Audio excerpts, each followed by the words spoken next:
May narinig ba sa inyo na sinabi ko iyon? Ipakita sa akin ang patunay. Tinanong ni Tang Yaksan ang karamihan. Naglakas loob siyang tanggihan ito dahil nagtakda na sila ng taya bago magtipon ang iba rito, at tiwala din siya na papanig sa kanya sina Chi Zaiyo at Mo Wengi. Nang marinig iyon, natahimik ang mga tao, dahil wala ni isa sa kanila ang nakarinig sa kanyang sinabi niya iyon. Bagamat suportado ng karamihan si Guning, hindi sila nang ahas na inisin si Tang Yaksan na ipinanganak sa kilalang super rich na pamilyang Tang. Kung sinisisi sila ni Tang Yaksan sa lahat, hindi nila kakayanin ang resulta. Hindi rin sila makasarili o cold-blooded na tao, kundi isang grupo lamang ng mga ordinaryong tao. Ginoo. Chi, Mr. Mo, nandoon ka kaya mangyaring ipakita ang iyong saloobin ngayon, sabi ni Guning, nakatingin sa kanila. Siyempre, naiintindihan niya na papanig sila kay Tang Yaksan, ngunit nagpasya siyang harapin ito pagkatapos marinig ang kanilang mga sagot mula sa kanilang mga bibig. Kumunat ang noo ni Chi Zaiyo at Mo Wenki, ngunit hindi umimik. Na-corner din sila ngayon. Kung aaminin nila ito, mawawalan si Tang Yaksan ng 1 bilyong yuan, ngunit magagalit si Tang Aing sa kanila kung itatanggi nila ito. Bagamat hindi sila nagkakasundo ng matagal, alam nila na si Tang Aing ay hindi isang taong maaari nilang guluhin. Zaiyo, ikaw ang fiancé ko. Tutulungan mo ba siya? Pinuna ni Tang Yaksan si Chi Zaiyo. Nang marinig ang salitang fiancé, inisi Guning. Bagamat wala siyang pagmamahal ngayon para kay Chi Zaiyo, hindi niya makalimutan ang katotohanan na minahal niya ito ng husto, ngunit ito ay naging isang pakana lamang. Kung may kakayahan siyang patayin ang mga ito, hindi niya hahayaang manatiling buhay ang mga ito noon. Ngayon, may kakayahan na siyang maghayganti sa kanila, kaya determinado siyang bayaran ang mga ito ng unti-unti sa mahabang panahon. Ako ay humihingi ng paumanhin. Sa tingin ko tama si Yaksan. Pinili ni Chi Zaiyo na inisin si Tang Aing sa huli. Humingi rin ng paumanhin si Mo Wenki kay Guning, dahil kaibigan siya ni Chi Zaiyo. Mabuti, ngunit sa tingin mo ba ay wala akong katibayan? Ngumisi si Guning. Nang marinig iyon, nagulat si Chi Zaiyo. Ano? May proof siya. Hindi nag-abalang makipagtalo si Guning sa kanila, ngunit kinuha niya ang kanyang telepono. Kinuha ko ang video ng sinabi mo. Nang sabihin iyon, pinatugtog niya ang video sa harap ng lahat, at ang sinabi ni Tang Yaksan ay nalantad sa karamihan. Sa matibay na patunay, walang sino man ang makakaila nito. Nagpapanik si Chi Zaiyo at ang iba pa. Sa kanilang pagkamangha, nakuha ni Tang Aing ang video nila bilang patunay. Hindi, imposible. Hindi ko nakitang ni-record mo kami. Sigaw ni Tang Yaksan at tumakbo pasulong na sinusubukang kunin ang telepono. Gayunpaman, imposibleng makuha niya ito mula sa mga kamay ni Guning. Ibigay mo sa akin, sumigaw si Tang Yaksan sa galit. Sa katunayan, wala pa rin itong silbi kahit na tinanggal niya ang video. Kung kukunin ni Guning ang pera na pag-aari niya, kukunin niya ito. Ito ang aking telepono. Bakit ko ibibigay sa iyo? Sabi ni Guning. Ito ay hindi tunay. Hindi. Huwag kang maniwala sa kanya. Nawalan ng dahilan si Tang Yaksan. Hindi sa iyo kung totoo ito ngayon, ngini siya ni Guning. Anong nangyayari dito? Sa oras na ito, isang security guard ang lumapit. Tumanggi silang bayaran ako ng perang nawala sa kanila, sabi ni Guning. Dahil natalo ka, dapat mong bayaran siya, sabi ng security guard. Hindi, tumanggi pa rin si Tang Yaksan na bayaran ang pera. Sa tingin ko mas mabuting bayaran mo na ang pera ngayon, o hindi ka aalis dito ngayong gabi. Nagbanta si Guning. Si Chi Zaiyo at Mo Wenki ay medyo natakot, dahil alam nila na si Tang Aing ay may magandang relasyon sa Earth Night Club. Hindi natin mababayaran ngayon. Sobra na, sabi ni Chi Zaiyo. Sa totoo lang. Kung talagang gusto niyang bayaran ito, makakaisip siya ng paraan para gawin ito, ngunit gusto lang niyang ipagpaliban ito para makita kung ano pa ang maaari niyang gawin para malutas ang problemang ito. huwag mo akong lokohin. Alam kong madali mong malulutas ang problemang ito sa isang tawag, sabi ni Guning at nataman ang punto, na ikinahiya ni Chizayo. Dahil kaya mo itong lutisin sa pamamagitan ng isang tawag, huwag mong sayangin ang iyong oras sa pakikipagtalo. Kung maapektuhan mo ang negosyo natin dito, hindi mo kakayanin ang resulta, the security guard said. Hindi siya pumunta para tulungan si Guning, dahil hindi niya ito kilala. Wala rin siyang ideya kung gaano kalaki ang nawala sa kanila, kaya naisip niya na madali lang iyon. Sa sandaling ito, ang bodyguard na nagdala kay Guning para salubungin si Manager Lu ay naglakad papunta sa kanila. Nang makita siya ng security guard, tinawag niya siya ng buong paggalang, Tiange. Si Tiange ay bodyguard ni Manager Lu, at walang sino man sa Earth Nightclub ang hindi nakakaalam kanya.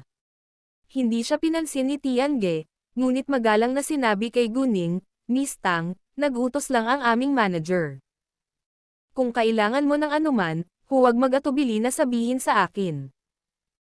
Sinabi sa kanila ni Guning na siya ay dumating na may ibang pagkakakilanlan, kaya si Tiange, syempre, ay hindi maaaring tumawag sa kanya sa kanyang tunay na apelyido. Nagulat din siya nang makita niyang napanalunan ni Guning ang lahat ng chips sa slot machine mula sa mga surveillance camera. Ngunit alam niyang hindi siya simple si Guning, kaya madali para sa kanya na tanggapin ito. Gayunpaman, hindi niya alam kung magkano ang taya sa kanyang kompetisyon kay Tang Yaqzhen, hindi siya mabigla. Nang makita ng iba si Tiange, lahat sila ay namangha, dahil alam nilang lahat na siya ang bodyguard ni Manager Lu. Hindi nila inaasahan na itong si Miss Tang ay kaibigan ni Manager Lu. Si Chi Zayo ay hindi nang ahas na tanggihan ito muli ngayon. Oo naman, hayaan mo akong tumawag. Hindi sinasadyang tumanggi si Tang Yaqzhen, ngunit pinutol siya ni Chi Zayo at inilabas ang galit sa kanya. Tumahimik ka. Si Chi Zayo ay hindi kailanman naging galit na galit kay Tang Yaqzhen, at natakot siya nito. Napatikip siya ng bibig, at napagtantong nasa delikadong sitwasyon sila ngayon. Gaano man ayaw ni Tang Yaqzhen, hindi siya makatanggi sa ilalim ng banta ng kiringang. Kinamumuhian niya ang Tang Ain-ing, na ito hanggang sa kamatayan ngayon, at nagpa siya na patayin siya, tulad ng ginawa niya sa Tang Ain-ing, na iyon.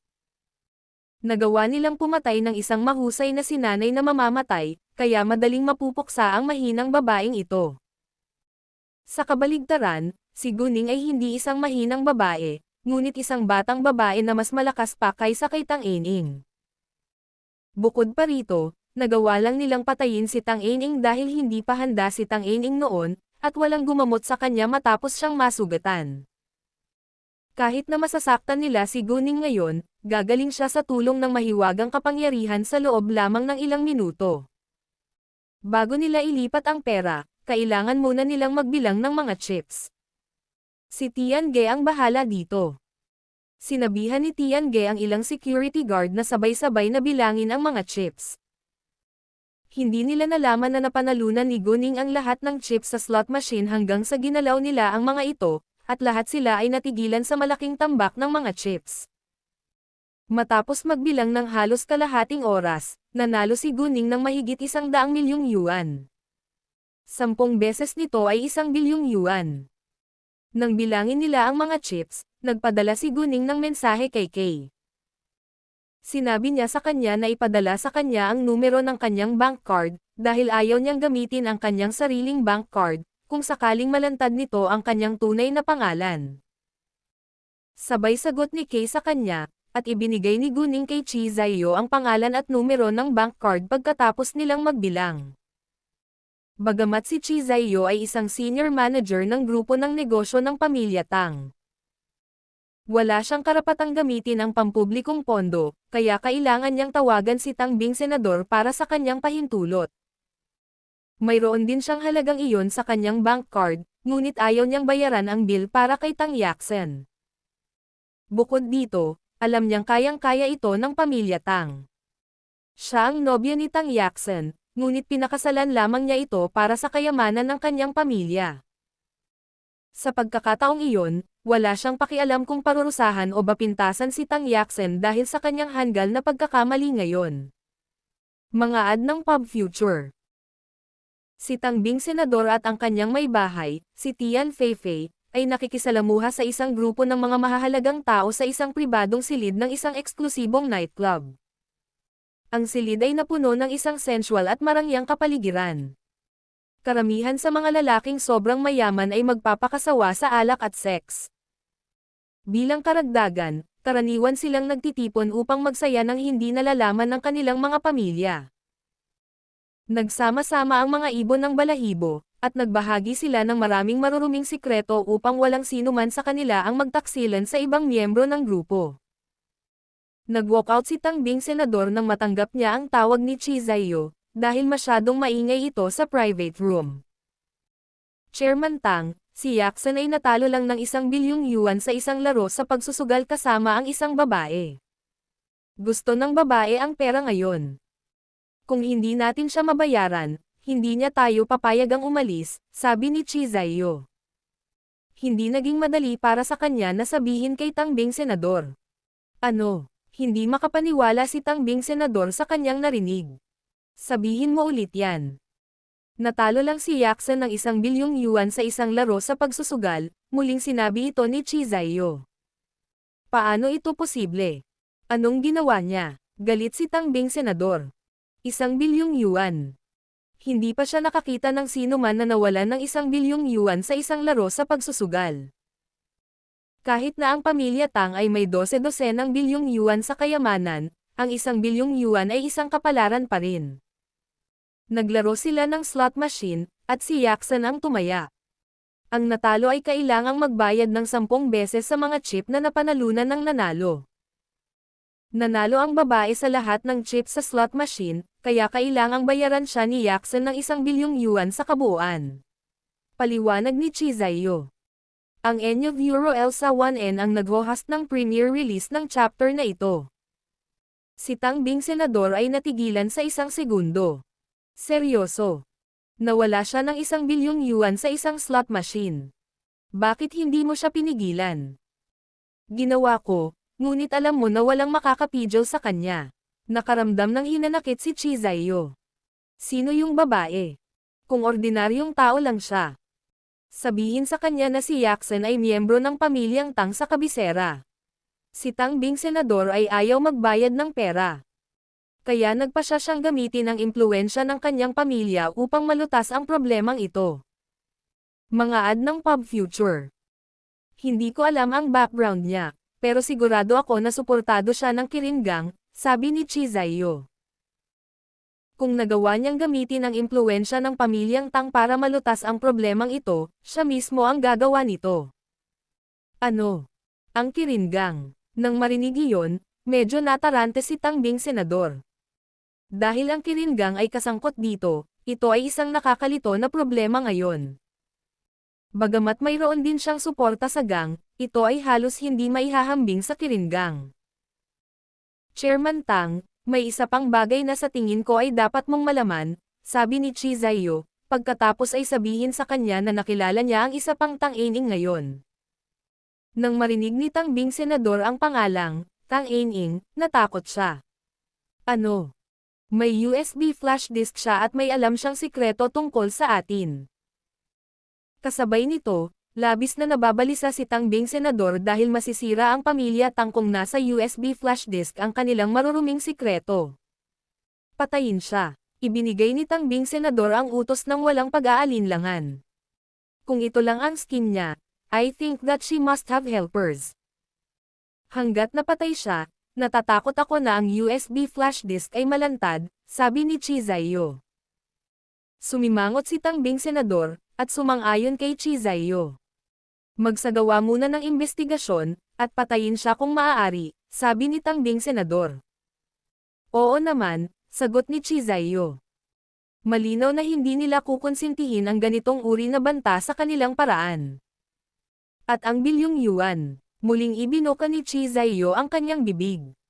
Tatawagan ko ngayon ang Departamento ng Pananalapi. Kinailangan ni Tang Bing Senador na sumuko sa banta ng Kirin Gang at ng USB flash disk. Mahusay, sabi ni Chizayo, pagkatapos ay ibinaba ang tawag. Sa loob ng 2 minuto, tinawagan ng finance director ng business group ng Tang family si Chizayo, at sinabi sa kanya ni Chizayo ang pangalan at numero ng bank card.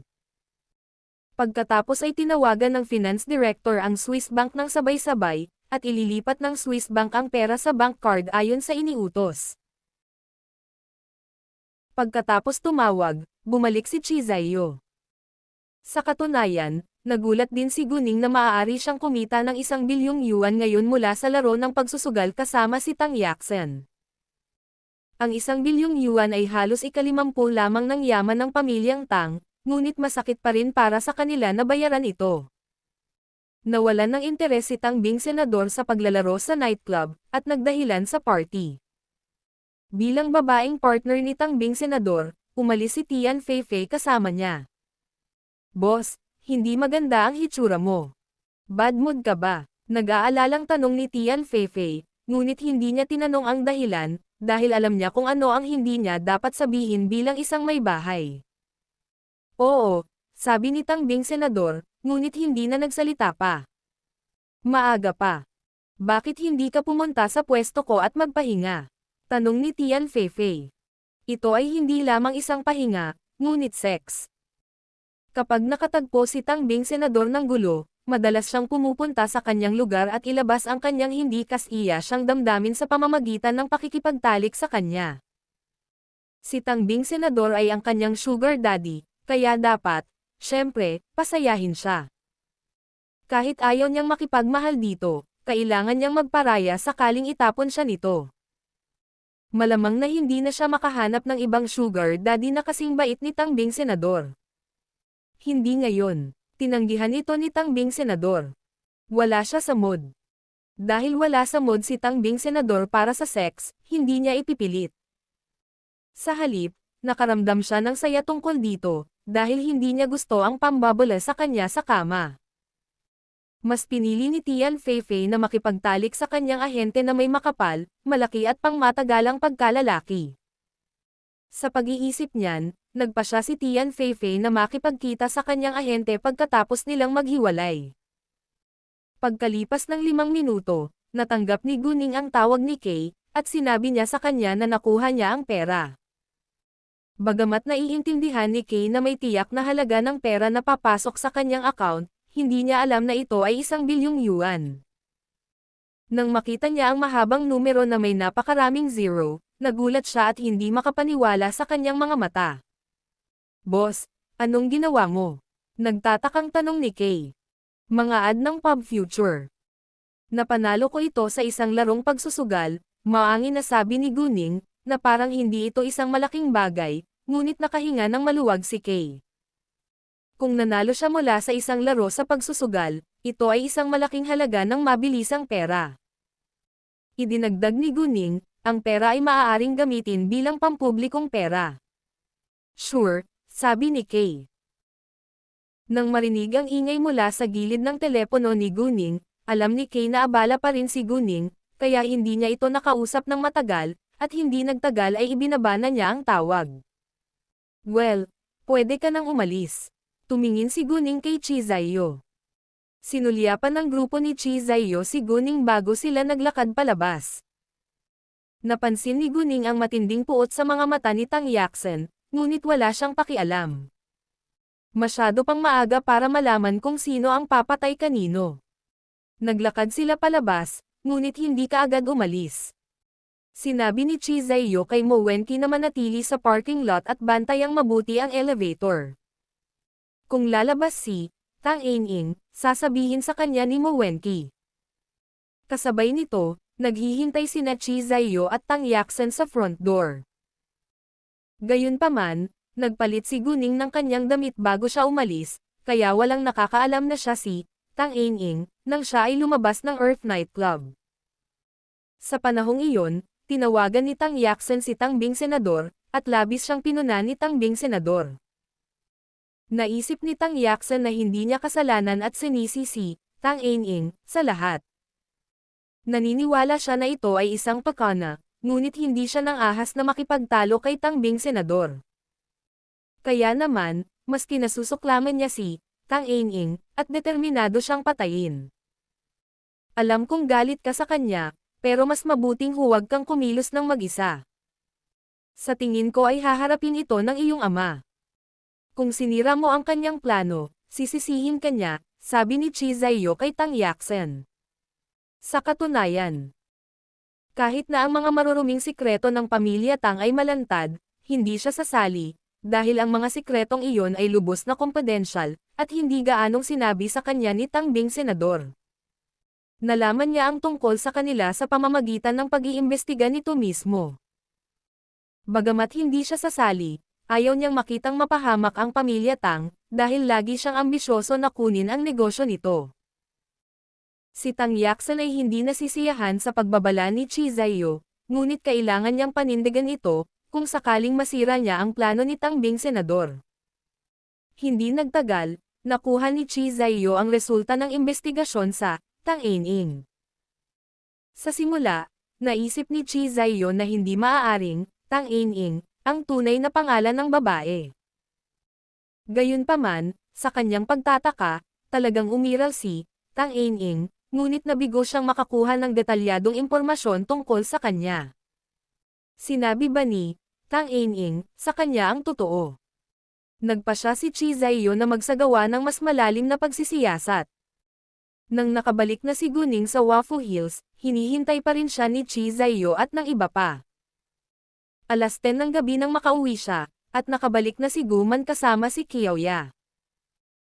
Ningning, sinabi sa akin ni Tita Ching mo na ang mga bagong produkto ng skincare ay sikat na sikat ngayon, at ang beauty salon ay palaging masikip sa mga araw na ito. Mukhang nasasabik si Guman. Natutuwa akong marinig iyon. Nakaramdam din ng saya si Guning. Oh, maayos ba ang lahat sa pamilya Tang? Tanong ni Guning. Oo, sabi ni Guman. Gayunpaman, hindi ito magtatagal. Hindi nakita ni Chi Zaiyo si Tang Ining na naglalakad palabas pagkatapos ng mahabang panahon. Pagkatapos ay napagtanto niya na maaaring umalis si Tang Ining sa ibang paraan, o marahil ay nanatili siya sa Earth Nightclub para sa gabi. Anuman ang mangyari, naunawaan ni Chi Zaiyo na hindi na nila makikita muli si Tang Ining ngayon. Kung hindi nila makikita ngayon, napakahirap para sa kanila na mahanap siya muli. Si Chi Zaiyo ay nag-aatubili na sumuko, ngunit hindi niya alam kung ano pa ang maaari niyang gawin. Samantala, nakilala ni Tang Xinru ang may bahay ni Tang Weiyong. Ang kanyang pangalan ay Mi GMA. Si Mi GMA ay walang intensyon na gumawa ng masama o immoral na mga bagay kay Tang Xinru, ngunit gusto lang niyang uminom at makipag-chat sa kanya. Sa pribadong silid, tanging sina Mi GMA at Tang Xinru lamang ang umiinom at nakikinig ng magaan na musika. Cheers! Itinaas ni Mi GMA ang kanyang baso patungo kay Tang Xinru. Inangat ni Tang Xinru ang baso niya at kinapa ang baso ni Mi GMA, pagkatapos ay ininom ito. Pagkatapos ng ilang basong inumin, ibinuka ni Mi GMA ang kanyang bibig. Xinru, may gusto akong sabihin sa iyo ngayon. Makikinig ka man o hindi, sana ay mailihim natin ito sa pagitan namin. Oh, lahat ako ay nakikinig, sabi ni Tang Xinru. Siya, syempre, ay nanatiling alerto, dahil hindi siya malapit kay Mi GMA pagkatapos ng lahat, at hindi siya naniniwala na maaari silang magbahagi ng mga sikreto sa isa't isa.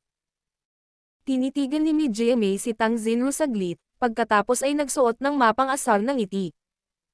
To be honest with you, I have deep sympathy for you.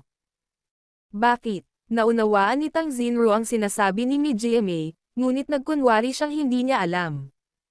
Well, naunawaan din ni Mi GMA kung ano ang nasa isip ni Tang Xinru ngayon. Naiintindihan na hindi siya pinagkakatiwalaan ni Tang Xinru. Humigop ng inumin si Mi GMA bago niya sinabing, nakikiramay ako sa iyo dahil hindi patas ang pakikitungo sa iyo ng iyong ama. Hindi ka ba natatakot na magalit sa iyo ang tatay ko kapag narinig niya iyon? Pinanliitan ni Tang Xinru si Mi GMA. Tinulungan ba ni Mi GMA ang kanyang ama na subukan siya? Kung gayon, ito ay medyo kasuklam-suklam, ngunit nasanay na siya. Mga ad ng pub future. Kung hindi mo sasabihin sa kanya, hindi niya malalaman, sabi ni GMA. Malinaw na hindi niya sasabihin kay Tang Weiyong ang kanyang sarili. Alam kong wala kang tiwala sa akin. Ayos lang. Makikinig ka lang sa akin. Hindi umimik si Tang Xinru, ngunit tumingin lang sa kanya. Malinaw na alam nating lahat kung anong uri ng tao si Tang Xinji at ang iyong ama. Hindi ko gusto ang hindi patas na pagtrato sa iyo ng iyong ama, ngunit wala akong magagawa. Babae rin ako, at ang pakikitungo sa akin ng aking ama ay katulad ng sa iyo. Ipinagbili niya ang katawan ko para sa pera para makapag-aral ang aking nakababatang kapatid. Nararamdaman kita, kaya gusto kitang tulungan, sabi ni GMA. Parang sincere siya. Gayunpaman, hindi pa rin siya pinagkakatiwalaan ni Tang Xinru. O gusto mo tulungan kita? Paano? Tanong ni Tang Xinru na may kalmadong mukha. Ang tanging paraan ay putulin ang iyong relasyon sa iyong ama at mamuhay ng iyong sariling buhay. Ano man ang sinusubukan mong gawin ngayon, ito ay tiyak na mabibigo, malinaw na sabi ni GMA. Nang marinig iyon, walang ekspresyon ang mukha ni Tang Xinru.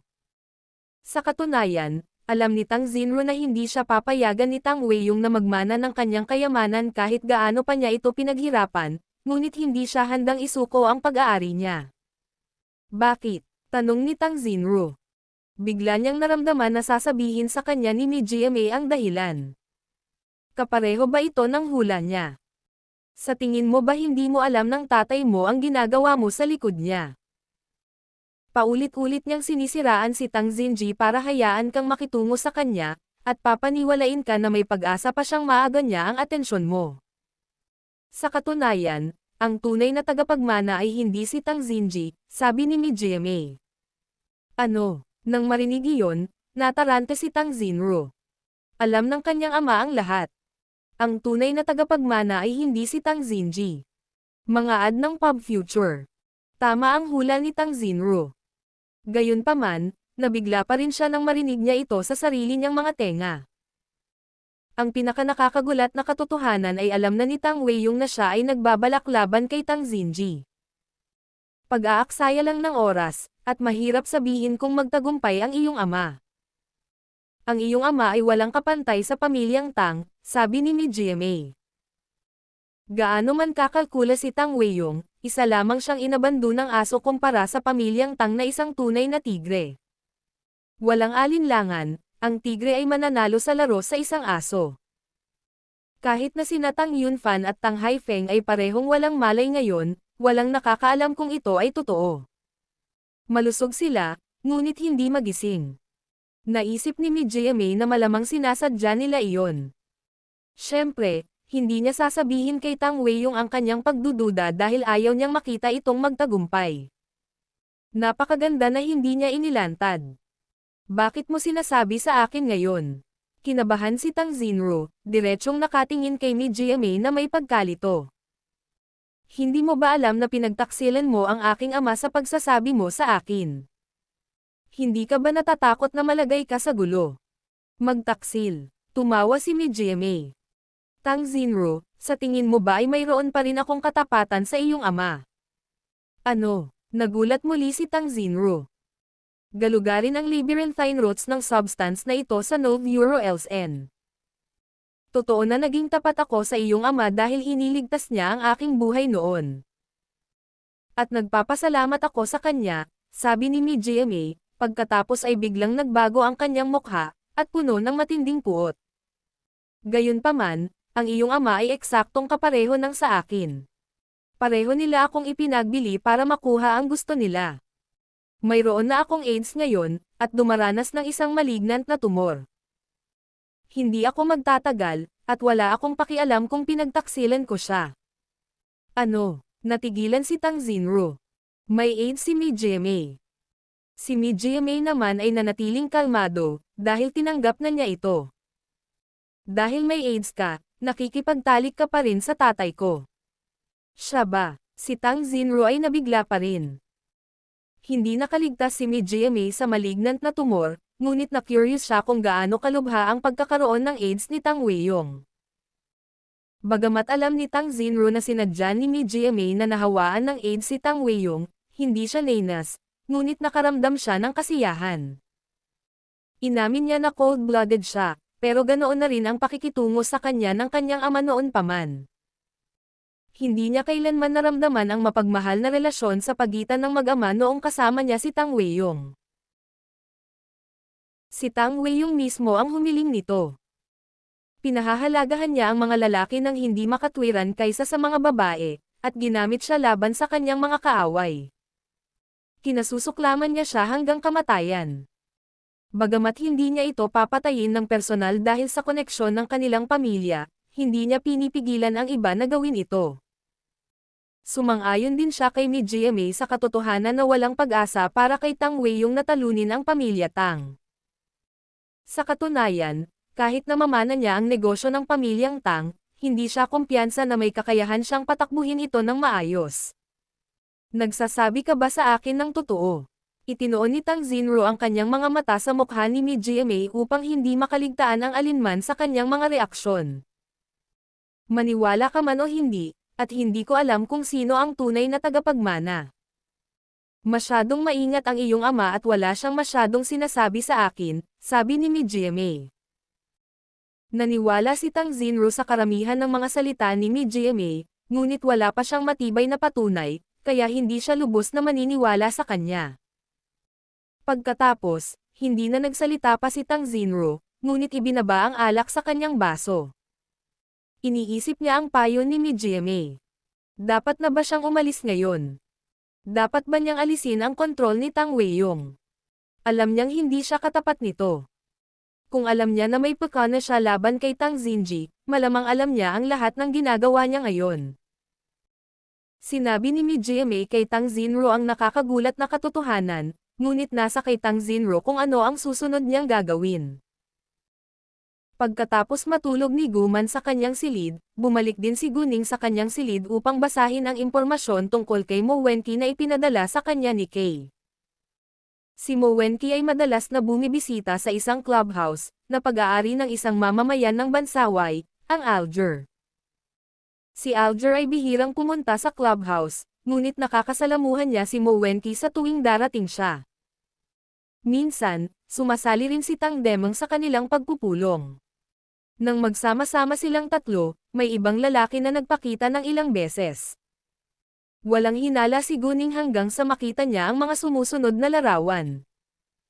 Ang mga sumusunod na larawan ay mga larawan ng bahay ni Tang Xinru na nakunan mula sa mga surveillance camera. Sa bintana ay makikita ni Guning ang namumunong figure ng isang lalaki sa bahay ni Tang Xinru. Ito ay ang nasa katanghaliang gulang na lalaki sa pakikipagpulong sa grupo ni Mo Wenqi. Baka itong lalaking ito ang may pekana. Baka matulungin din siyang katulong ng mastermind. Natagpuan ni Guning ang pinakamalinaw na larawan at agad itong ipinadala kay Tang Yunfan. Gusto niyang malaman kung makikilala ni Tang Yunfan kung sino siya. Nang matanggap ni Tang Yunfan ang mensahe ni Guning, may tinatalakay siya kay Tang Yunhang sa kanyang pag-aaral. Binasa ni Tang Yunfan ang kanyang mensahe, at ang kalakip na larawan. Ang debut release ng chapter na ito ay nangyari sa End of Euro LB1N. Paano ito posible? Buhay pa siya. Gulat na bulalas ni Tang Yunfan, at hindi makapaniwala sa kanyang mga mata. Buhay pa si Tang Weiyong. Dahil nabubuhay pa siya, nangangahulugan ito na hindi siya patay, at hindi nagtagal ay nalaman ni Tang Yunfan ang dahilan. Sila ay nilinlang niya. Ang malaking reaksyon ni Tang Yunfan ay natakot kay Tang Yunhang, at nagmamadali siyang nagtanong, ano ang nangyari? Sinong buhay pa? Tang Weiyong, sabi ni Tang Yunfan. Ano? Si Tang Yunhang ay biglang tumayo na may pagtataka. Buhay pa si Tang Weiyong. Oo, tinawag ni Tang Yunfan si Guning nang walang pagkaantala. Ningning, paano mo nakuha ang larawan? Tanong ni Tang Yunfan. Nakaranas ako ng isang lihim na pagpupulong sa pagitan ni Mo Wenqi at Tang Demang. Kaya nagsagawa ako ng investigasyon kay Mo Wenqi, pagkatapos ay nalaman kong ilang beses nang nakilala ni Tang Demang at Mo Wenqi ang lalaki sa isang clubhouse, sabi ni Guning. Ang kanyang pangalan ay Tang Weiyong, ang anak ni Tang Haiming na nakababatang kapatid ng iyong lolo. Si Tang Weiyong ay aking nakatatandang pinsan. 19 na taon na ang nakalilipas, siya at ang kanyang ama ay nagplano laban sa akin at naging dahilan upang ako ay mahuli sa isang aksidente sa sasakyan. Pag-uwi ko, tumakas sila pero nabundol sila ng sasakyan. Patay na si Tang Haiming, malubhang nasugatan si Tang Weiyong, at tanging ang kanyang asawa, anak at anak na babae lamang ang nakaligtas. Si Tang Haiming at Tang Weiyong ay nagkasala, ngunit ang asawa, anak at anak na babae ni Tang Weiyong ay inosente, kaya hindi namin sila pinarusahan. Pagkatapos, narinig namin na namatay si Tang Weiyong, ngunit wala ni isa sa amin ang nakakaalam kung ito ay totoo. Kung buhay pa siya, sigurado akong siya ang may pakana, sabi ni Tang Yunfan, at ikinwento kay Guning ang isang lumang kwento. Bagamat may hinala rin si Guning na maaaring ang lalaking nasa larawan ang utak, hindi siya masyadong sigurado tungkol dito. Matapos marinig ang paliwanag ni Tang Yunfan, natitiyak niya na si Tang Weiyong ang utak sa likod ng pakana, at malamang na nagpaplano siyang maghayganti sa pamilya Tang para sa nangyari 19 na taon na ang nakakaraan. Sa katunayan, si Tang Yunfan ang biktima, ngunit si Tang Weiyong ay masyadong makasarili para alalahanin iyon. Sinisi niya ang pamilya Tang sa lahat, at determinado siyang maghayganti sa pamilya Tang. Si Guning ay nasa masamang kalooban. Nakatira siya sa No. XX na bahay sa XX Road. Nahanap mo na ba ang address niya? Nagulat si Tang Yunfan.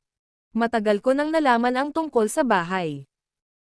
Ngunit ang alam ko lang ay bumisita na si Tang Demang doon, at ang bahay ay pag-aari ni Tang Zinro na nagtrabaho sa departamento ng pananalapi ng Tangwang Group.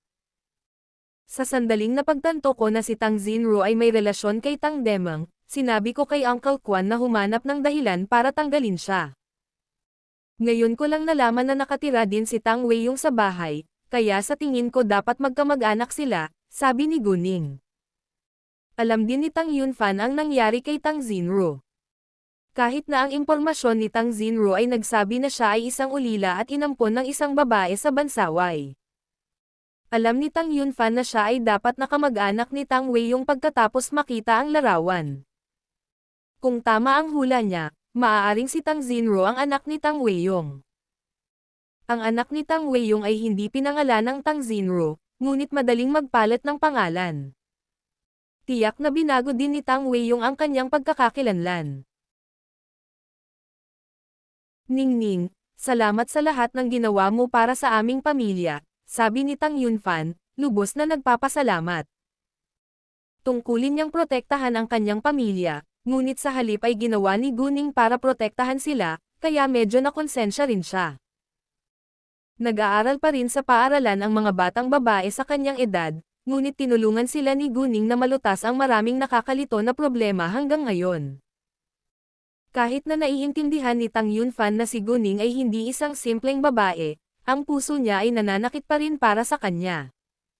Ngumiti si Guning.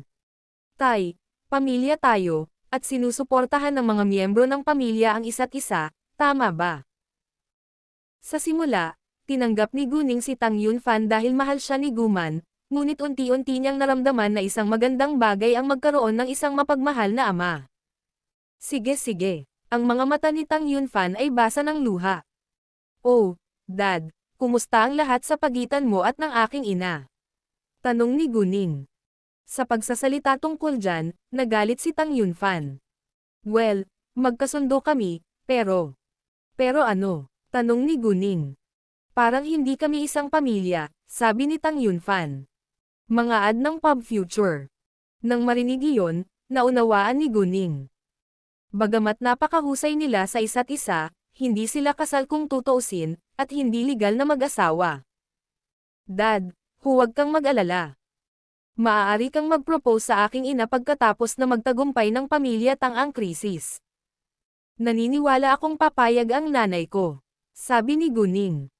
Walang problema. Haharapin ko ang iba pang mga bagay sa lalong madaling panahon. Ipauwi mo sila sa akin. Si Tang Yunfan ay natuwa. Malaki. Walang intensyon si Guning na makialam sa negosyo ng pamilya Tang, dahil hindi niya ito kumpanya. Pagkatapos ibaba ang tawag kay Guning, tinawagan ni Tang Yunfan si Tang Jiayang at sinabi sa kanya ang balita. Nagulat din si Tang Jiayang nang malaman na buhay pa si Tang Weiyong, dahil naniniwala ang bawat miyembro ng pamilyang Tang na siya ay patay na. Dahil alam nilang si Tang Weiyong ang mastermind, magiging madali para sa kanila na harapin ito. Gayunpaman, hindi nila maaaring parusahan si Tang Weiyong sa ngayon, dahil kailangan pa nilang malaman kung may suporta si Tang Weiyong ng iba. May anak pa rin siya kung tutuusin. Kung alam nila ang kalagayan ni Tang Zenji ngayon, wala silang pakialam sa kanya, ngunit ang punto ay wala silang ideya tungkol dito. Sa mga nakaraang taon, nakalimutan na nila ang tungkol sa kanila, kaya wala silang alam tungkol sa kanila ngayon. Hindi nila alam ang pangalan ng anak ni Tang Weiyong.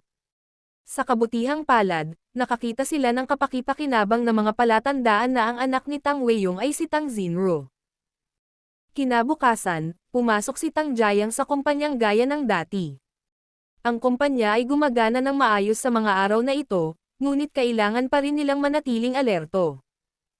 Matatamo ni Tang Weiyong ang kanyang mga layunin sa pamamagitan ng kawit o sa pamamagitan ng manloloko. Kung ano ang nangyari kina Tang Yunfan, Tang Haifeng at Guman ay lahat ng kanyang pakana. Hindi alam ni Tang Jiayang kung ano ang susunod na gagawin ni Tang Weiyong para saktan siya. Hindi siya natatakot na harapin si Tang Weiyong, ngunit nag-aalala siyang baka atakihin siya ni Tang Weiyong sa kanyang likuran. Anyway, walang mawawala ngayon kay Tang Weiyong. Binalak pa niyang isakripisyo ang isang tao para patayin si Tang Haifeng sa aksidente sa sasakyan noon. Tamang mag-alala si Tang Jiayang. Pagdating pa lang niya sa gusali ng Tang Huang Group at pagbaba ng sasakyan, nakarinig siya ng putok at nakita ito sa pamamagitan ng conditioned reflex. Lumaki siya sa rehiyon ng militar, kaya mabilis niyang napagtanto na may bumaril sa kanya ng baril. Mga ad ng pub future. Sa kasamaang palad, hindi siya maaaring maging mas mabilis kaysa sa isang bala, at binaril sa kanang bahagi ng kanyang tiyan. Pagkatapos nito, nataman niya ang bintana ng kotse sa lakas ng bala. Ang Enyo Euro Elsa 1N ang nag-host ng premiere release ng chapter na ito.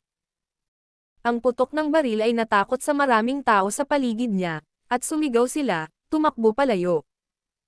Nakatakas din ang taong bumaril sa kanya, at sabay-sabay na tumakbo ang mga bodyguard kay Tang Jiayang. Panginoon Tang. Ang mukha ni Tang Jiayang ay namutla sa loob ng isang segundo. Ang gamot. Ang bulsa ko. Ginawa ni Tang Jiayang ang lahat para sabihin iyon sa kabila ng sakit. Walang pagkaantala ang isang bodyguard ng bote ng porselana na ibinigay sa kanya ni Guning mula sa kanyang bulsa, at tinulungan siyang uminom ng tableta bago siya ipadala sa ospital. Pagkatapos uminom ng tableta, hindi nagtagal ay bumuti ang pakiramdam ni Tang Jiayang, at ang sugat ay unti-unting tumigil din sa pagdurugo, na ikinamangha niya. Gayunpaman, nasa kanyang katawan pa rin ang bala na napakasakit. Sa loob ng maikling panahon, kumalat ang nakakagulat na balita sa ibang bansa sa Tang Huang Group, at lahat ng staff ay natakot. Umalis si Quan Mingkai sa kanyang opisina nang marinig niya ang masamang balita. Tinawagan niya ang bodyguard ni Tang Jiayang papunta sa ospital. Sinabi sa kanya ng bodyguard na mas bumuti ang pakiramdam ni Tang Jiayang pagkatapos uminom ng tableta ni Guning, at ang sugat ay tumigil na sa pagdurugo. Nang marinig iyon, medyo gamaan ang loob ni Quan Mingkai, dahil alam niyang napakabisa ng gamot ni Guning. Pagkatapos ay tinawagan ni Quan Mingkai si Guning at sinabi sa kanya ang nangyari kay Tang Jiayang. Si Guning ay papunta sa bahay ng pamilyang Tang nang matanggap niya ang tawag ni Quan Mingkai. Alam niyang nasa delikadong sitwasyon si Tang Jiayang, kaya pinaalalahanan niya itong mag-ingat, ngunit nasasaktan pa rin siya ngayon. Bagamat magiging maayos si Tang Jiayang sa tulong ng kanyang pil. Wala siyang gaanong oras para gumaling sa mahalagang sandali na ito, kaya sinabihan ni Guning si Qiao Yan na magmaneho kaagad sa ospital. Ilalagay ko siya ng personal ang kanyang mahiwagang kapangyarihan sa katawan ni Tang Jiayang para tulungan itong makabawi sa lalong madaling panahon. Ningning, anong nangyari? Nag-alala si Guman nang marinig niyang papunta sila sa ospital. Nasa panganib si Jiayang ngayon, at kailangan ko siyang tulungan, sabi ni Guning. Anong nangyari sa kanya? Seryoso ba? Nasa lalamunan niya ngayon ang puso ni Guman. Ang pamilya Tang ay dumaan sa napakaraming krisis kamakailan, at ang mahahalagang miyembro ay sunod-sunod na inatake. Huwag kang mag-alala. Magiging maayos din siya. Inaliw ni Guning si Guman. Nang marinig iyon, medyo napahinga si Guman. Pagkatapos, tinawagan kaagad ni Guning si Kay, at sinabihan siyang alamin kung sino ang Mama Meryl sa pamamagitan ng pag-hack sa mga surveillance camera sa paligid ng gusali ng Tangwang Group. Bagamat alam niyang si Tang Wei yung ang utak, determinado siyang bayaran ang Mama Meryl. Hanggat natagpuan niya ang Mama Meryl, papatayin niya ito. Sunod na tinawagan ni Quan Mingkai si Tang Yunhang at sinabi sa kanya ang masamang balita. Ngunit hindi niya tinawagan si Tang Yunfan, kung sakaling tumakbo palabas si Tang Yunfan at tumambad ang kanyang sarili. Agad na umalis si Tang Yunhang patungong ospital, at tinawagan si Zhang Lahua sa kanyang paglalakbay. Nagpunta si Zhang Lahua sa ospital sa madaling araw at nanatili sa ward ni Tang Haifeng sa lahat ng oras. Kahit na okay na si Tang Haifeng ngayon, kailangan niyang bisitahin siya araw-araw upang hindi mapuko ang hinala ng iba. Nang marinig niya ang kakilakilabot na balita, halos mahimatay siya. Anong mali? Nagmamadaling tanong ni Tang Haifeng sa kanya. Nabaril si Jay Jiang. Napaluha si Zhang Lahua. Ano? Nagulat si Tang Haifeng. Naghanda sila sa pag-iisip para sa higit pang pag-atake, ngunit hindi pa rin nila matanggap na si Tang Jiang ang susunod na target. Ininom ni Jiang ang gamot ni Ningning, at wala na siya sa panganib ngayon. Huwag magpanik. Papunta na si Ningning sa ospital, at magiging maayos si Jiang sa tulong ni Ningning. Inaliw ni Tang Yunhang si Zhang Lahua. Mga ad ng Pub Future. Magiging maayos pa ba si Jiang pagkatapos mabaril? Si Zhang Lahua ay nababalisa. Si Tang Jiang ay kanyang anak, at ang kanyang puso ay nagdurusa para sa kanya. Sige, manatili roon kasama si tatay, at huwag mo siyang hayaang umalis sa ward, sabi ni Tang Yunhang. Mabuti, gaano man kaalala si Zhang Lahua, pinili niyang maniwala kay Guning. Pagkaraang ibaba ni Zhang Lahua ang tawag kay Tang Yunhang, tinanggal ni Tang Haifeng ang kubrekama at tatayo na sana. Agad siyang pinigilan ni Zhang Lahua. Pare, anong ginagawa mo? Pupuntahan ko si Jiang. Hindi na makapaghintay ng isang segundo si Tang Haifeng para tingnan kung maayos na ba si Tang Jiang ngayon. Pare, sabi ni Yunhang hindi ka makakaalis sa ward na ito. Uminom si Jiang ng gamot ni Ningning, at ligtas na siya ngayon. Darating siya dito para alisin ang bala sa lalong madaling panahon. Sasabihin ko sa iyo ang pinakabagong balita kung may narinig ako, okay? Sabi ni Zhang Lahua. Dahil alam na ligtas na si Tang Jiang ngayon, medyo kumalma si Tang Haifeng. Malaki ang tiwala niya kay Guning. Tang Wen, Tang Wu, manatili dito at alagaan si Master Tang. Lalabas ako saglit, sabi ni Zhang Lahua kina Tang Wen at Tang Wu. Oo naman, sabi ni Tang Wen at Tang Wu. Bagamat sila ang mga bodyguard ni Tang Haifeng, at nakikinig lamang sa kanyang mga utos, alam nila kung ano ang tamang gawin ngayon. Naunawaan nila na nag-aalala si Tang Haifeng kay Tang Jiang, ngunit hindi siya maaaring magpakita sa sandaling ito. Sa kabutihang palad, nakinig si Tang Haifeng kay Zhang Lahua at humiga sa kama. Nang lumabas si Zhang Lahua, tumakbo siya sa harap ng pintuan ng ospital. Kasabay nito, dumating ang sasakyan ni Tang Jiang. Sa sandaling bumukas ang pinto ng kotse, isang grupo ng mga nurse at doktor ang lumakad para tulungan si Tang Jiang na makababa sa kotse. Agad na tumakbo si Zhang Lahua sa unahan, at muling napaluha. Jiang, Jiang. Ma'am, ayos lang ako. Inaliw ni Tang Jiang ang kanyang ina. Si Tang Jiang ay wala sa isang kakilakilabot na kalagayan ngayon, ngunit si Zhang Lahua ay nag-aalala pa rin sa kanyang kaligtasan. Mga ad ng Pub Future. Ginang. Tang, kailangan nating alisin ang bala sa katawan ni Lord Tang ngayon din. Mangyaring tumabi, magalang na sabi ng isang doktor kay Zhang Lahua. Oo naman, si Zhang Lahua ay sabay na tumabi. Itinulak nila si Tang Jiang sa operating room ng walang pagkaantala, na sinundan ni Jiang Lahua, ngunit maaari lamang siyang maghintay sa labas. Pagkalipas ng ilang minuto, dumating si Guning. Kamusta si Jiang ngayon? Nag-aalalang tanong ni Guman kay Jiang Lahua. Walang ideya, nag-aalalang sabi ni Jiang Lahua. Huwag kang mag-alala. Magiging maayos si Jiang. Ginamit ni Guning ang kanyang jade eyes para makita ang loob ng operating room. Ligtas si Tang Jiang, nawalan lang siya ng dugo. Ilalagay niya ang kanyang mahiwagang kapangyarihan sa kanyang katawan mamaya, at magiging maayos siya. Pagkaraan ng ilang sandali, dumating din sina Quan Mingkai at Tang Yunhang. Tumagal ng humigit kumulang 20 minuto bago naalis ng doktor ang bala sa katawan ni Tang Jiang. Pagkatapos ng operasyon, si Tang Jiang ay itinulak palabas. Siya ay nasa ilalim pa rin ng anestesya, ngunit ang operasyon ay matagumpay. Ang bala ay hindi tumama sa kanyang puso pagkatapos ng lahat, at ang kapangyarihang kristal ni Guning ay nagpatigil sa kanya sa pagdurugo at nakatulong sa kanya na gumaling. Si Tang Jiang ay ipinadala sa isang ward mamaya.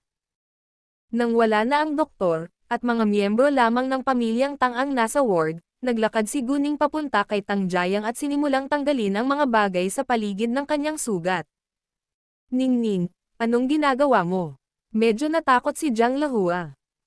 Bagamat naniniwala siya na hindi sasaktan ni Guning si Tang Jiang, natatakot siya na baka masakit ito. Ang kabanatang ito ay unang ibinahagi sa Enyo Euro-Els 1N platform. Gagamutin ko ang sugat niya, sabi ni Guning, at patuloy na binubuksan ang mga bendahe. Nang binubuksan ni Guning ang mga bendahe, sinabi niya kay Qiaoya, "Qiaoya, buhusan mo ako ng isang basong tubig." Walang problema. Pumunta si Qiaoya upang magbuhos ng isang baso ng tubig ng sabay-sabay, at inilagay ito sa mesa sa tabi ni Guning. Pagkatapos ay naglabas si Guning ng isang bote ng porselana at nagbuhos ng tubig dito bago niya sinimulang ilapat ang tubig na hinaluan ng power crystal sa sugat ni Tang Jiang. Pagkatapos nito, tinanggal niya ang mga tahi gamit ang kanyang mga kamay. Nang makita iyon, gustong pigilan muli ni Jiang Lahua si Guning, ngunit naisip niyang dapat niyang paniwalaan si Guning. Sa loob ng maikling panahon, natapos na ni Guning ang pagtanggal ng mga tahi, at nanalangin si Jiang Lahua na maging maayos si Tang Jiang. Inilagay ni Guning ang kanyang mahiwagang kapangyarihan sa katawan ni Tang Jiang nang inaalis niya ang mga tahi. Hindi nagtagal, ang sugat ni Tang Jiang ay nagkaroon ng malinaw na pagbabago, at ito ay gumaling, na ikinagulat ng lahat. Bagamat alam nila na ang gamot ni Guning ay napakabisa, namamangha pa rin sila nang makita ng kanilang mga mata ang epekto nito. Kahit may naiwang peklat sa labas, gumaling na ito sa loob. Sa tulong ng mahiwagang kapangyarihan ni Guning, binuksan din ni Tang Jiang ang kanyang mga mata. Jiang, nasa sabik silang makitang nagising si Tang Jiang. Nang hindi naramdaman ni Tang Jiang ang anumang sakit mula sa sugat, labis siyang nagulat. Napagtanto niya na mayroon siyang hindi kapani-paniwalang nakababatang pinsan. Dahil gumaling si Tang Jiang, agad itong iniulat ni Quan Mingkai kay Tang Haifeng, kung sakaling nag-aalala si Tang Haifeng. Ang nakakagulat na balita ng pamilya Tang ay pupunta sa ibang bansa. Narinig na ngayon ng lahat ng mga tao na si Tang Yunfan ay absent ng napakaraming araw hindi dahil sa siya ay nag-abroad. Ngunit dahil siya ay nahuli sa isang aksidente sa sasakyan at wala pa ring malay. Si Tang Haifeng ay nagkaroon din ng malubhang aksidente sa sasakyan. At ngayon si Tang Jiang ay binaril ng isang Mama Meryl at ang kanyang buhay ay nasa panganib. Ang balita ay pumukaw ng maraming hula. May nagsabi na isinumpa ang pamilya Tang, kaya sunod-sunod na nahuli ang mga kapamilya nito. Naniniwala din ang ilan na dapat mayroong patuloy na mga salungatan sa pamilyang Tang. Ang negosyo ay isang larangan ng digmaan na walang usok, at ang isa ay makakaligtas lamang sa pamamagitan ng pagpatay sa lahat ng kanyang mga kaaway. Sa alinmang paraan. Ang Tang Huang Group ay nasa isang malalim na krisis ngayon, at ang mga mamamahayag kasama ang mga kasosyo sa negosyo nito ay patuloy na tinatawagan sila para sa karagdagang impormasyon. Hindi ito nagdulot ng gulat nang si Tang Haifeng at Tang Jiang ay nasa panganib, ngunit ito ay lubhang nakakabigla nang hindi nagawang patakbuhin ni Tang Yunfan ang kumpanya. Kung ang Tang Huang Group ay mawawalan ng Tang Yunfan, ito ay mawawalan ng pag-asa, at ang mga kasosyo nito sa negosyo ay tatalikuran din ito. Mga ad ng Pub Future. Ang Tang Huang Group ay gumawa ng isang opisyal na pahayag sa ibang pagkakataon, na nagsasabing wala silang alam tungkol dito, na siyang katotohanan. Sa pagharap sa matinding krisis, ang lupon ng mga direktor ay tumawag ng isang emergency na pulong ng sabay-sabay. Sinamantala ni Tang Demang ang pagkakataong ito. Dapat tayong pumili ng bagong kumikilos na tagapangulo kaagad upang matiyak na ang kumpanya ay maaaring gumana ng tuloy-tuloy gaya ng dati, sabi niya sa silid ng pagpupulong. Nakipagtalo si Tang Jilin laban sa kanya. Paulit-ulit mong sinasabi yan. Sa tingin mo, bakit isang acting chairman lang ang makakatulong sa kumpanya na magtrabaho ng tuloy-tuloy gaya ng dati?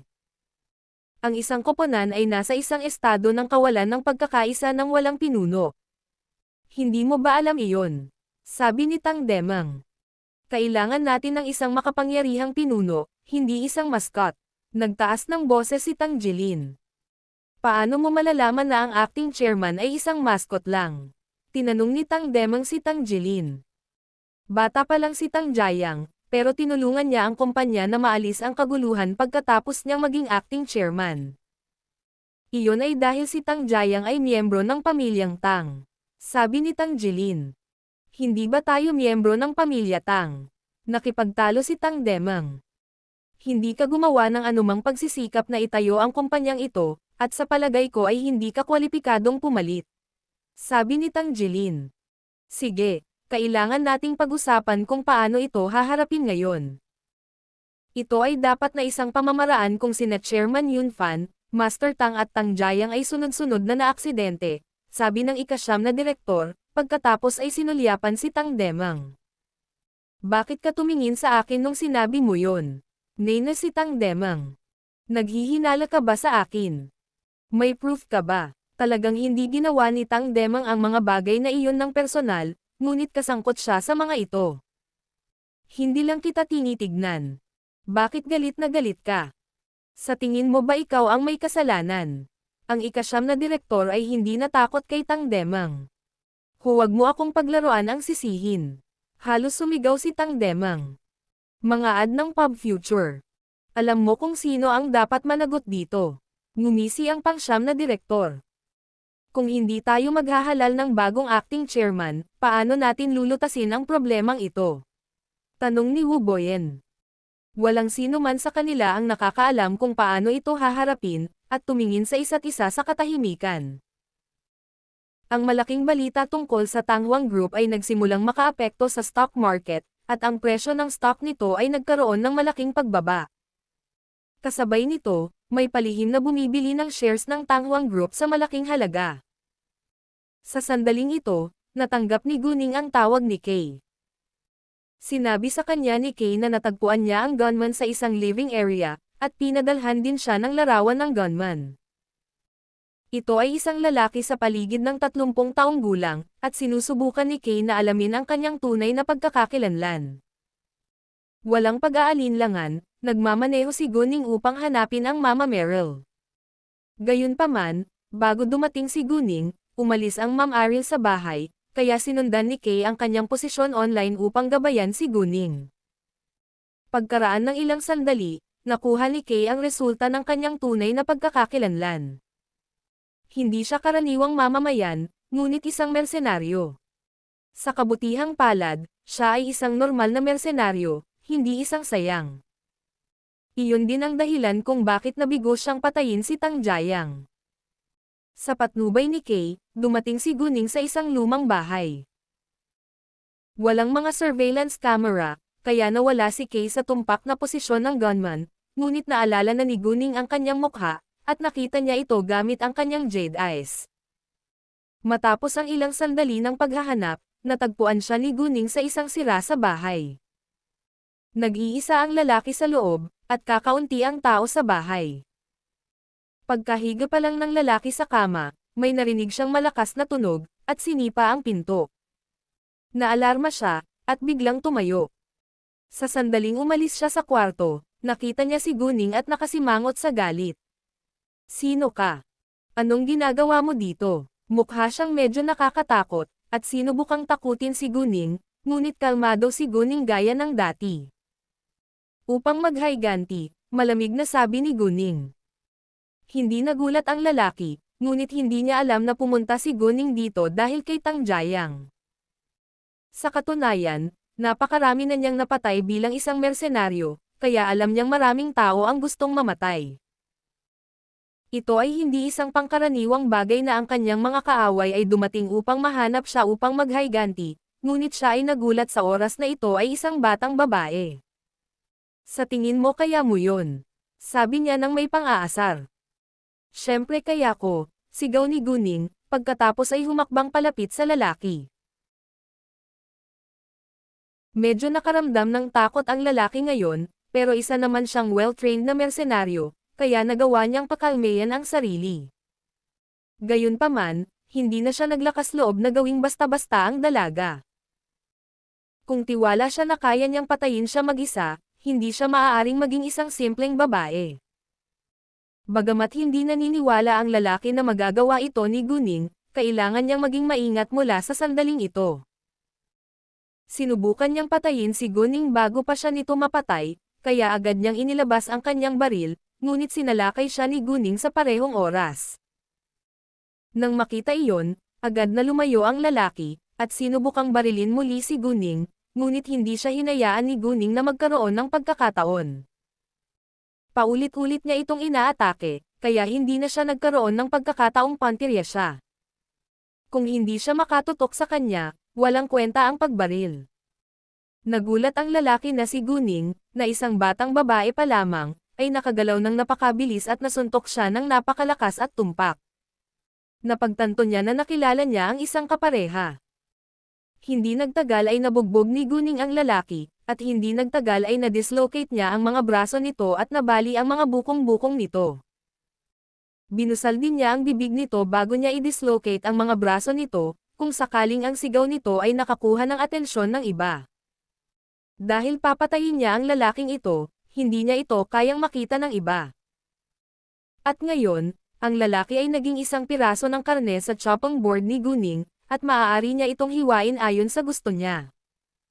Muntik na siyang mawalan ng malay sa sakit, pero nanatili rin siyang matauhan dahil sa sobrang sakit. Kinikilabutan ang lalaki ngayon. Sa kanyang pagkamangha, napakalupit at maliksi nitong dalaga na hindi man lang siya nagkaroon ng pagkakataong lumaban. Mas magaling pa siya sa mga alas killer na iyon. Siya ba ay isang mamamatay tao na ipinadala ng kanyang kaaway?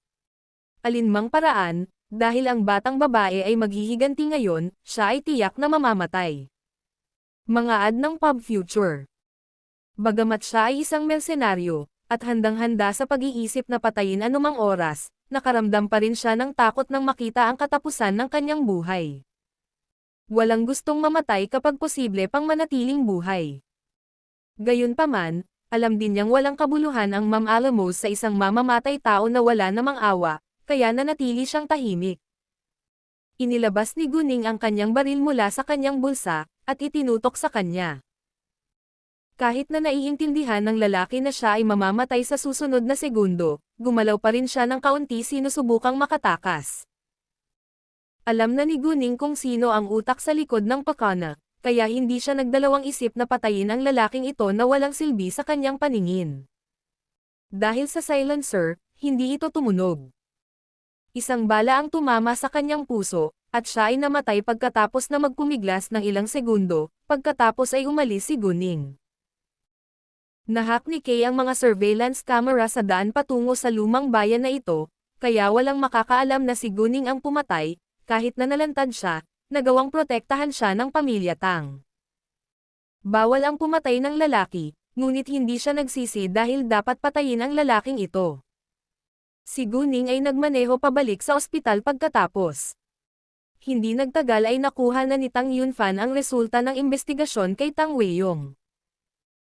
Ang pagkakakilanlan ni Tang Weiyong sa Bansaway ay isang normal na negosyanteng nagngangalang Yar, at ang kanyang anak na tinawag na Tang Xinji ay inampon ng isa pang pamilya sa Bansaway. Gayunpaman, ang lahat ng miyembro ng pamilya ay namatay sa isang aksidente sa sasakyan maraming taon na ang nakararaan. Kung tungkol kay Tang Xinji, siya ay isang playboy lamang. Kahit na maraming maimpluwensyang tao ang kilala ni Tang Weiyong. Karamihan sa kanila ay nasa Bansaway, at hindi naniniwala si Tang Yunfan na maglalakas loob silang tulungan si Tang Weiyong sa ibang bansa. Bilang karagdagan, nagtrabaho sila sa Tang Weiyong para sa mga benepisyo. Kung walang benepisyo, hindi sila mag-aabala na magbigay ng tulong kay Tang Weiyong. Sa makatuwid, walang sino man sa paraan ni Tang Yunfan para pigilan siya sa pagbabayad kay Tang Weiyong. Nang ang mga direktor na iyon ay nagtatalo pa sa meeting room, si Tang Jiang ay biglang nagpakita, at siya ay medyo maayos, na ikinagulat ng lahat. Mga ad ng Pub Future. Jesus, hindi ba siya binaril ng isang Mama Meryl? Paano siya magiging maganda pagkatapos ng ilang oras lang? Napaka hindi ka panipaniwala. Sa kumpanya, lahat ay tinalakay ito ng may pagtataka. Nang pumasok si Tang Jiang sa meeting room, lahat ng mga direktor ay namangharin, lalo na si Tang Demang.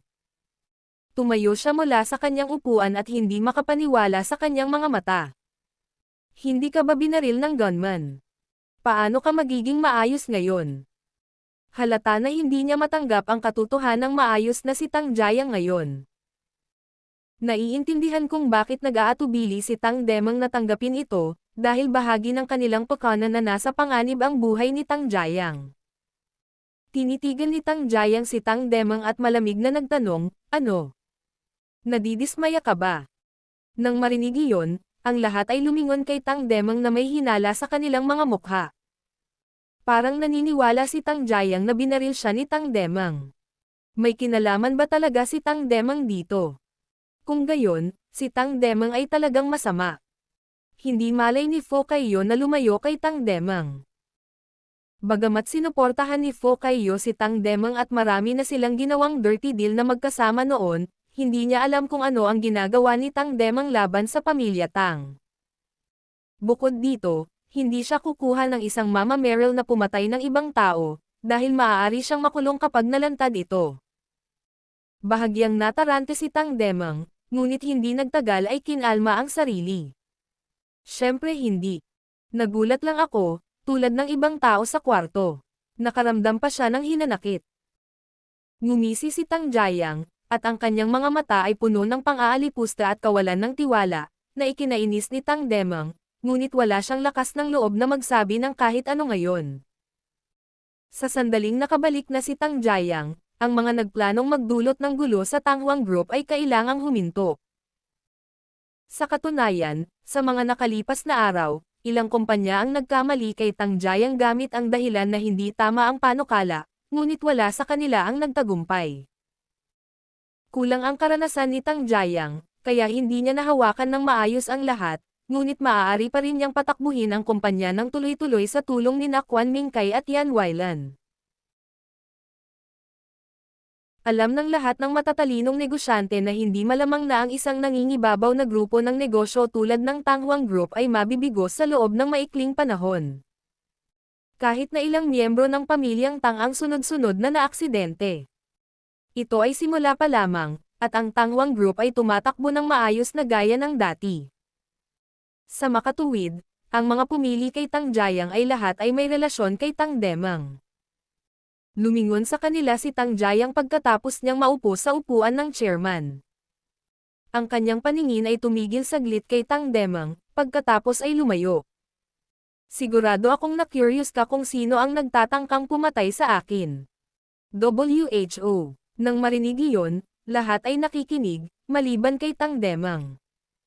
Biglang natarante si Tang Demang.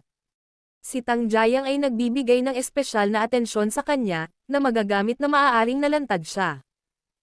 Gayunpaman, hindi siya naniniwala na si Tang Jiang ay may matibay na patunay, dahil naging maingat siya. Kahit ganoon, hindi pa rin siya mapakali. Kasabay nito, nagtataka rin siya kung bakit magaling si Tang Jiang matapos lamang mabaril. Hi, Uncle Demang, parang na-distract ka. Anong iniisip mo? Tumingin si Tang Jiang kay Tang Demang. Wala. Napalunok si Tang Demang, at medyo nanginginig ang kanyang boses. Napagtanto niya na hindi normal ang kanyang pag-uugali, kaya pinilit niyang kumalma, at patuloy na sinasabi sa sarili na walang matibay na patunay si Tang Jiang. Umupo roon si Tang Demang na may kalmadong mukha, ngunit ang iba ay malinaw na alam na tiyak na may mali kay Tang Demang. Ito ay maaaring maging isang mahabang araw para kay Tang Demang. Tito Demang, hindi ka ba nakikialam kung sino ang tumatawag sa akin? Tanong muli ni Tang Jiang. Malinaw na hindi niya hahayaang magpahinga si Tang Demang. Sumimangot si Tang Demang at tila hindi nasisiyahan. Tang Jiang, kailangan mo ba akong bambahin ng mga tanong? Hinayla ni Tang Jiang ang kanyang mga labi. Tito Demang, sa tingin ko alam mo nang malinaw ang dahilan. Ikaw, nena si Tang Demang, at kinabahan. Tang Jiang, kung naghihinala ka sa akin, ipakita mo sa akin ang ebidensya. Kung wala kang matibay na patunay, paninirang puri iyon, at maaari kitang kasuhan yan. Gusto mong makita ang patunay? Walang problema. Mayroon akong ilang mga larawan na kasama ko. At malalaman mo kung ano ang nangyari sa sandaling makita mo sila, sabi ni Tang Jiang, at kinuha ng kanyang sekretarya ang isang file at binuksan ito kaagad. Si Tang Demang, sa kabilang banda, ay nabalisa. May ebidensya ba talaga siya? Kung talagang may ebidensya si Tang Jiang, ano ang dapat niyang gawin? Imposibleng tawagan niya si Tang Weiyong ngayon. Nang makita ang hindi pangkaraniwang reaksyon ni Tang Demang, lahat ng iba ay naniniwala na siya ay may kasalanan, at tumingin sila sa kanya ng hindi gusto. Ang sekretarya ay naglabas ng isang tumpok ng mga larawan mula sa file, at ibinigay ito sa mga direktor sa paligid ng mesa. Nang makita nila ang mga tao sa mga larawan, nagulat silang lahat. Ay ito ba si Tang Weiyong? Hindi ba patay na siya? Bulalas ni Tang Jilin. Ang mga direktor na iyon ay nagtrabaho sa Tanghuang Group ng halos 20 taon, kaya malinaw na alam nila kung ano ang nangyari 19 na taon na ang nakakaraan. Mga ad ng Pub Future. Kasama niya si Tang Demang, sabi ng ika-9 na direktor, at mukhang naiinis. Nalantad ang katotohanan ngayon. Lahat sila ay pamilyar kay Tang Weiyong, at alam na siya ay isang makasarili, at tusong tao. Nabigo siyang nakawin ang negosyo ng pamilya ni Tang Haifeng 19 na taon na ang nakakaraan, kaya bumaling siya sa pagkana laban kay Tang Yunfan. Pagkaraan, si Tang Weiyong ay nagpanggap ng kanyang pagkamatay, at nagpakitang muli, pagkatapos ay ilang miyembro ng pamilyang Tang ang nahuli sa isang aksidente. Ang sagot ay hindi maaaring maging mas malinaw. Bukod pa rito, maraming beses ng lihim na nakilala ni Tang Demang si Tang Weiyong. Walang maniniwala kung sasabihin niyang walang relasyon sa pagitan nila. Sa malakas na tunog, hinampas ni Tang Jilin ang mga larawan sa mesa, at galit na tinanong si Tang Demang, Tang Demang, sabihin sa amin kung bakit lihim mong nakilala si Tang Weiyong. Sama-sama ba kayong nagpaplano laban sa pamilyang Tang? Napatulala si Tang Demang, dahil hindi niya inaasahan na magkakaroon sila ng surveillance video ng club na iyon. Hindi lamang siya, ngunit si Tang Weiyong ay nalantad din ngayon. Sa tingin ko gusto lang nilang kontrolin ang Tanghuang Group. Dapat silang sangkot sa mga aksidenteng nangyari kina Chairman Yunfan, Master Tang at Jiang. Galit din ang pang-9 na direktor. Ilan lang iyan sa mga litrato, na wala namang mapatunayan. Hindi mo ako masisisi sa lahat dahil lang sa ilang litrato. Mayroon ka bang ibang matibay na patunay? Nakipagtalo si Tang Demang. Sinubukan pa rin niyang makawala dito. Gayunpaman, lumabas na hindi niya kaya. Bagaman hindi ikaw ang mastermind, kasabwat ka. Alam mo na si Tang Weiyong ay buhay pa. Bakit hindi mo sinabi sa amin? Akala mo ba makakatakas ka? Sabi ni Tang Jiang sa malamig na tono.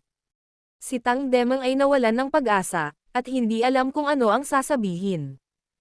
Ito ay ang katotohanan. Bagamat hindi siya ang utak, kasabwat siya, at paparusahan pa rin siya ayon sa batas. Dahil nakuha ni Tang Jiang ang mga larawang iyon, hindi naging mahirap para sa kanya na makahanap ng iba pang matibay na patunay.